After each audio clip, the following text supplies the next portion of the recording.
कांस्टेबलान की जो भर्ती है उसमें आपको आज की वीडियो में मुकम्मल तरीकाकार बताऊंगा जी। आप लोगों ने कैसे भर्ती होना है, किस किस तरह से, किस किस मरहले में और कैसी कैसी इसमें वैकेंसीज आ रही हैं। इसमें पीएचपी है, इसमें एसपीयू है, इसमें वायरलेस ऑपरेटर्स हैं और इसमें पंजाब पुलिस की भर्ती है। ये सारी की सारी वैकेंसीज इंशाल्लाह बजट के बाद अनाउंस हो जाएंगी। अप्रूवल हो चुकी है, बजट के बाद बाकायदा इसकी ऐड आ जाएगी और आप लोगों को डिटेल के साथ हर चीज़ मैं बता दूंगा जब जब मेरे पास इंफॉर्मेशन आती रहेगी। तो इसमें आप लोगों ने मराहिल किस किस तरह से होंगे, किस किस मरहले से गुजरना है, ज़रा गौर से सुन लीजिए। सबसे पहले आपके फॉर्म सबमिट होंगे और आपके डॉक्यूमेंट्स की स्क्रूटनी होगी। डॉक्यूमेंट्स आपके स्क्रूटनाइज हो गए, उसके बाद फिर आपको एसएमएस आ जाएंगे और आप लोगों को सेंटर्स के बारे में बता दिया जाएगा कि आपका टेस्ट कहाँ पे होना है। उसके बाद जी आप लोगों का फिजिकल होगा। फिजिकल में आप लोगों की चेस्ट मेजर होगी, आपका कद मेजर होगा। उसके बाद फिर आप लोग नेक्स्ट मरहले में आ जाओगे। अगले मरहले में आप लोगों की होगी दौड़। दौड़ में आपने 1.6 किलोमीटर या 1 माइल दौड़ लगानी है 7 मिनट में। गर्ल्स के लिए यही टाइम 10 मिनट का है। उसके बाद फिर आपने दौड़ में क्वालिफाई कर लिया, पास हो गए, देन आप लोग चले जाओगे रिटन टेस्ट में। रिटन आपका पेपर होगा 100 मल्टीपल चॉइस क्वेश्चन का पेपर। पुलिस की जो भर्ती आ रही है आज मैं आपको उसके बारे में डिटेल के साथ बता दूंगा कि आप लोगों ने किस किस तरह से उसमें भर्ती होना है, क्या क्या मराहिल होंगे, किस किस तरह से आप लोग उसमें जाओगे। उसमें गर्ल्स है, मेल फीमेल दोनों के लिए वैकेंसीज है। इसमें पीएचपी है, इसमें एसपीयू है, इसमें डिस्ट्रिक्ट पुलिस है और सारे के सारे विंग हैं। आप लोग जब भर्ती हो जाते हो इसमें डॉल्फिन की भर्तियां भी आएंगी। तो आपकी पंजाब पुलिस के ये सारे विंग हैं, इन सब में आपकी ट्रांसफ़र पोस्टिंग हो जाती है। अप्रॉक्सीमेटली आप लोगों की जो तालीम है मेरे ख्याल से इंटरमीडिएट होगी, लेकिन ऐड आने पर चीज़ें डिफ़ाइन होंगी। अप्रूवल हो चुकी है। मैट्रिक भी इसकी बेस हो सकती है, लेकिन मैट्रिक जो है वायरलेस ऑपरेटर, ड्राइवर कंस्टेबलान और अर्दली कंस्टेबलान के लिए होती है। इंटरमीडिएट इन्होंने एजुकेशन कर दी है। 5 फीट 7 इंच आपका कद होगा और आपकी जो चेस्ट है 33 साढ़े 34 इंच होगी। गर्ल्स इससे मुस्तस्ना है। उसके बाद जी आपका जो दौड़ है 1.6 किलोमीटर या 1 माइल आपने दौड़ लगानी है 7 मिनट में और गर्ल्स के लिए यही दौड़ 10 मिनट के लिए है। 10 मिनट की आपकी दौड़ होगी गर्ल्स की। इसमें आपके जो मराहिल होंगे ज़रा गौर से सुन लीजिए। तलीम आपको बता दी, आपकी जो एज है उम्र है 18 से 25 साल है। हो सकता है गवर्नमेंट आपको कुछ एज में रिलैक्सेशन दे दे, लेकिन फ़िलहाल तक 25 साल ही है।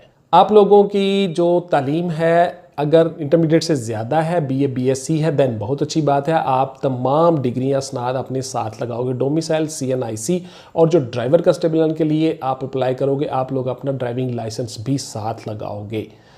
आप लोगों ने किस तरह से इसको अप्लाई करना है, फॉर्म सबमिट करवाने हैं, ऑनलाइन होना है या पुलिस लाइन हेडक्वार्टर में जाके आप फॉर्म सबमिट करोगे, ये सारी की सारी चीज़ें वो आपको बता देंगे। ऐड आने पे कंफर्म हो जाएंगी। अब ज़रा गौर से सुन लीजिए। पहले आपसे मुझसे क्राइटेरिया सुन लीजिए, फिर मैं आप लोगों को सवाल करने का मौका दूंगा। आप सब लोग मुझसे पूछ सकते हो, सवाल कर सकते हो। तो फर्स्ट ऑफ ऑल जी आप लोगों की होगी स्क्रूटनी आपकी होगी। डॉक्यूमेंट्स आपके सबमिट हो गए, आपको एसएमएस आ जाएंगे, रोल नंबर स्लिप्स आ जाएंगी। उसमें आप लोगों को वेन्यू का पता चल जाएगा कहाँ पे आपकी जाके होनी है सिलेक्शन और उसकी दौड़ शौड़ और पुशअप सिटअप जो भी आपका प्रोसेस होता है। इसमें वैसे पुशअप सिटअप और चिनअप्स नहीं होते। तो आप लोगों की सबसे पहले दिन पहले मरले में आप लोगों का होगा जी चेस्ट मेजर होगी, कद मेजर होगा और उसके बाद फिर आपकी होगी दौड़। हो सकता है अगले दिन हो जाए, हो सकता है 2 दिन का फर्क पड़ जाए। उसके बाद जी आप दौड़ में कामयाब हो गए, देन आपका होगा तहरीरी इम्तहान या रिटन पेपर। रिटन पेपर आपका ओटीएस ले सकता है, एनटीएस ले सकता है, यूटीएस ले सकता है या डिपार्टमेंट खुद ले सकता है या डिपार्टमेंट जिस भी फोरम को दे दे आप लोगों की स्क्रूटनी करने के लिए, सिलेक्शन करने के लिए। आपको इससे कोई सरोकार नहीं, आप लोग अच्छी तरह से अपनी तैयारी करो। 100 मल्टीपल चॉइस क्वेश्चन का आपका पेपर होगा। इसमें हो सकता है 20 मार्क्स आपके जो हैं वो आपका कोई ऐसे आ जाए या खत लेटर लिखना आ जाए या एप्लीकेशन आ जाए, वट एवर जो भी ट्रांसलेशन आ सकती है इंग्लिश टू उर्दू या उर्दू टू इंग्लिश। तो इस तरह से आपका ये 100 का पेपर होगा। 80 नंबर उसके एमसीक्यूज़ के हो सकते हैं। 20 मार्क्स जो हैं वो इसके हो सकते हैं डिस्क्रिप्टिव या सब्जेक्टिव। तो इसमें हो सकता है 100 का 100 आपका मल्टीपल चॉइस क्वेश्चन हो, तो आप लोगों को इससे कोई सरोकार नहीं है, आपने दोनों तरह से तैयारी करनी है, मेहनत करनी है खूब अच्छी तरह से। देन जी आपने रिटर्न में क्वालिफाई कर लिया, आपका होगा psychological assessment test. Psychological assessment test में आप लोगों को देख लिया जाता है आप नेगेटिव सोचते हो, पॉजिटिव सोचते हो, क्या आपकी थिंकिंग है। एप्टीट्यूड टेस्ट को कह लो, पर्सनैलिटी टेस्ट इसको कह लो। ये टेस्ट आप लोगों की दिमागी सलाहियतों को देखने के लिए होता है कि आपको कोई मसला तो नहीं, बीमार तो नहीं हो, नफ्सियाती तौर पर ठीक हो, दैट्स इट। इसमें आप लोगों ने झूठ नहीं बोलना और पॉजिटिव रहना है, नेगेटिव नहीं सोचना। बस दो ही चीज़ें हैं। इसके ऊपर मैं डिटेल से वीडियो पड़ी हुई है बुखारी स्पीक्स के ऊपर, आप वो देख सकते हो, उससे फ़ायदा उठा सकते हो। आप लोगों ने जी रिटर्न में क्वालिफाई कर लिया, देन आपका होगा साइकोलॉजिकल असेसमेंट टेस्ट, वो भी क्वालिफाई कर लिया। देन आपका होगा इंटरव्यू या वाइवा। इंटरव्यू में आप लोगों की सिलेक्शन हो गई, आपने इंटरव्यू में किस तरह से कामयाब होना है, बॉडी पोस्चर कैसा होना चाहिए, बैठना कैसे है, उठना कैसे है, कमरे में एंटर कैसे होना है, सवालों को जवाब कैसे देना है, जिस सवाल का जवाब नहीं आता उस पर आपने क्या करना है, ये सारी की सारी डिटेल से मेरी वीडियोज़ पड़ी हुई है चैनल पर, आप देख सकते हो। How to get success in interview, success tips of interview, बहुत सी चीज़ें, बहुत सी वीडियोस पड़ी हुई हैं, अप्रॉक्सीमेटली 30 से 40 वीडियोस पड़ी हुई हैं इंटरव्यू के मतलब, वो आप देख सकते हो, उनसे फ़ायदा उठा सकते हो। तमाम चीज़ें डिटेल से मैंने बताई हुई हैं। देन जी आपकी फाइनल लिस्ट लग गई, फाइनल लिस्ट में आप आ गए, आपका हो जाएगा मेडिकल करवा के डिपार्टमेंट आपकी तनख्वाह और पे शुरू हो जाएगी, और उसी दिन से आपकी जॉब शुरू हो जाएगी। उसके बाद फिर आप लोग जाओगे ट्रेनिंग पे, ट्रेनिंग आप करके वापस आओगे, उसके बाद पोस्टिंग हो जाएगी। ये आपके मराहिल हैं।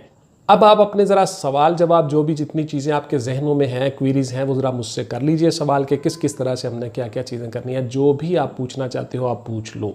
सर इसका टेस्ट कौन लेगा, डिपार्टमेंट लेगा या कोई और इदारा लेगा? हाँ, इसका टेस्ट देखिए, आप लोग OTS ले सकता है, NTS ले सकता है, UTS ले सकता है, PTS, आपको इससे कोई सरोकार नहीं है। आप लोगों ने मेहनत करनी है, तैयारी करनी है। ये मैं आपको बता देता हूँ, ये कंफर्म है कि आपका 100 मल्टीपल चॉइस क्वेश्चन का पेपर होगा, या उसमें 20 नंबर डिस्क्रिप्टिव के होंगे, दैट्स इट। आप लोगों को जो नोट्स अवेलेबल हैं हमारे, वो उन नोट्सों से आप तैयारी करो, जो 100 के 100 टॉपिक्स आपने सारे तैयार करने हैं। ठीक हो गया जी। आप लोगों ने उसी तरीक़ाकार के मुताबिक तैयारी करनी है। और जो बच्चे ऑनलाइन क्लासेस में हैं वो तो ऑलरेडी सारी के सारे तैयारी कर रहे हो। जिन बच्चों ने नोट्स लिए हुए हैं, नोट्सों से तैयारी कर रहे हो, तो आप लोग तैयारी करो दिन रात। इंशाल्लाह ये वैकेंसीज आप ये समझ लो 15 से 20 दिन के अंदर अंदर आ रही हैं। आप लोगों को दिन रात अब मेहनत करनी है। सर इन भर्तियों के लिए अप्लाई करने के लिए कितनी देर पहले हम फिजिकल अपनी तैयारी शुरू कर दे, रन वगैरह के लिए? सर आप लोगों को एक्सरसाइज डेली करनी चाहिए, इन जॉब्स के लिए नहीं स्पेशली करनी है। आप लोगों ने एक्सरसाइज को अपनी डेली लाइफ, डेली रूटीन बना लें अपनी लाइफ में। आप लोगों ने डेली एक्सरसाइज करनी है, रनिंग करनी है, पुशअप, सिटअप्स, चिनअप्स करने हैं। बेशक पुलिस में नहीं लगवाए जाते, मिलिट्री में अगर आप ट्राई करते हो वहाँ पे हो सकते हैं। उसके अलावा आपकी हेल्थ अच्छी रहती है, सेहत अच्छी रहती है। जब कभी दौड़ना पड़े, भागना पड़े, जो भी फिजिकली आपको एक्टिव होना चाहिए, तो आप लोगों को भाई डेली एक्सरसाइज करनी है। ये नहीं है कि स्पेशली इसी जॉब के लिए करनी है, जब जॉब आएंगी तो 10 दिन पहले मैं शुरू कर लूँगा, ऐसा बिल्कुल नहीं है। रोज़ाना वर्जिश और एक्सरसाइज करें, और रोज़ाना पढ़ें, तैयारी करें, हर रोज़ पढ़ते रहें। जब जब जो जॉब आए उसमें आप अप्लाई करते जाओ, आप इंशाल्लाह कामयाब होते जाओगे। इसी तरह से आपने फिजिकली भी अपने आप को प्रिपेयर करना है, हर रोज़ एक्सरसाइज करनी है। तो अगर आप नहीं कर रहे हो तो आज से ही शुरू कर दो। तो अगर जो बच्चे रूटीन में कर रहे हैं एक्सरसाइज डेली, वो रोज़ाना एक्सरसाइज करेंगे और इन जॉब्स के बाद भी करते रहेंगे, आपको आगे ट्रेनिंग में फ़ायदा होगा। सारी ज़िंदगी, पूरी लाइफ आपको फ़ायदा होता है। सर इन भर्तियों के लिए, इनमें अप्लाई करने के लिए कोई स्पेशल बुक्स या नोट्स हों, उनसे हमें आगाह कर दें। आप लोगों को देखिए नोट्स तो अवेलेबल है, उन नोट्सों से ही आप फ़ायदा उठाओगे। रही बात बुक्स की, तो बुक्स जो हैं आप लोगों को उन्हीं नोट्सों में रिकमेंड की हुई हैं, वही बुक्स आप लेकर आओगे। बुक्स के साथ में फहरिस्त है, उसमें कुछ छोटे किताबचे हैं जिनसे आपने ग्रामर सीखनी है, इंग्लिश और उर्दू की, और बाकी सारी की सारी चीज़ें, पार्ट्स ऑफ स्पीच एट्सेट्रा। और बाकी जो बुक्स हैं आपकी जनरल नॉलेज की, वो और जो तरीकाकार बताया गया है उसी के मुताबिक आपने करंट अफेयर्स तैयार करने हैं। तो आप लोगों को बुक्स की फहरिस्त साथ है भाई, नोट्सों के साथ है, आप लोग उससे फ़ायदा उठा सकते हो। सर इसकी ट्रेनिंग कितनी देर की होती है और इसकी ट्रेनिंग में हमें कितना अर्सा लग सकता है? देखिए कंस्टेबलान की जो ट्रेनिंग होती है, इस ट्रेनिंग में आपको मिनिमम 6 माह होती है ट्रेनिंग। लेकिन सम टाइम कभी हालात इस तरह के बन गए, लॉ एंड ऑर्डर की ड्यूटीज़ पड़ गई, या मेहमान खसूसी जो हैं, चीफ गेस्ट, वो नहीं टाइम दे सके, अवेलेबल नहीं है, या आपकी ट्रेनिंग का कोई मॉड्यूल नया आ गया है, कोई नई चीज़ आ गई है, तो इस तरह से ये मिनिमम 6 माह और मैक्सिमम 9 माह तक आपकी ट्रेनिंग हो सकती है। तो ये आप समझ लीजिए कि 6 माह से लेकर 9 माह के दरमियान में आप ट्रेनिंग से फारिग हो जाते हो। और ट्रेनिंग कोई इतनी मुश्किल नहीं है, टफ नहीं है। उसमें पीटी है, परेड है और लॉ है, 3 इसके पोर्शन होते हैं। पुलिस के कंसर्निंग जितना लॉ होता है, कवानीन, वो सारे के सारे आपको पढ़ाए जाते हैं। और उसके बाद आपकी पीटी होती है, वही एक्सरसाइज जो आपने डेली करनी है। और उसके बाद परेड होती है, डिसिप्लिन सिखाया जाता है, दैट्स इट।